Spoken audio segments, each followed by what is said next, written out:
आज आपण इंग्लिश मधले प्रिपोजिशन्स शिकतोय। तर प्रिपोजिशन साठी इथं मी समान अर्थ असलेले दोन प्रिपोजिशन्स घेतले। वाचा, read first one and second one is on आणि over, समान अर्थ, पण नक्की हे वापरायचं कधी, ऑन कधी आणि ओव्हर कधी हे समजून घेऊया। ठीक आहे, पहिल्यांदा ऑन म्हणजे काय, ऑन कधी वापरायचं याचा अर्थ समजून घेऊया। Read the first sentence.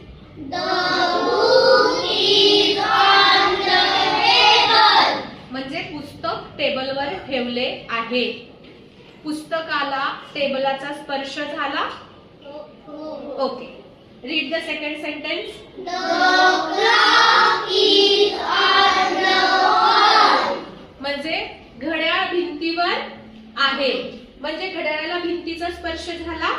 हो, म्हणजे जिथं एखादी वस्तू विशिष्ट उंचीवर असताना तिला खाली कुठल्या तरी वस्तूचा आधार असतो तेव्हा कोणतं प्रिपोजिशन वापरायचं, ऑन। आता next, second one is over. ओव्हरचा अर्थ पण वर, पण मग वर म्हणजे नक्की ओव्हर कधी वापरायचं।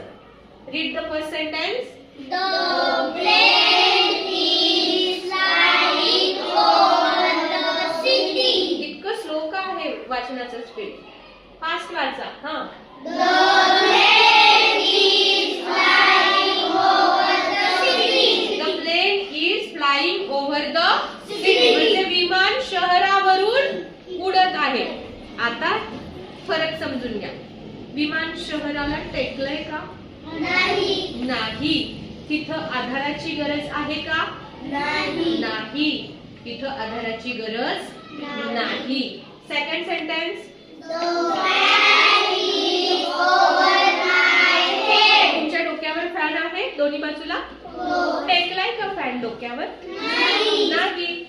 म्हणजे एखादी वस्तू जेव्हा विशिष्ट उंचीवर आधाराशिवाय असते तेव्हा ओव्हर हे प्रिपोजिशन वापरायचं। समजलं? चला आता आपण उदाहरण लिहून काढूया।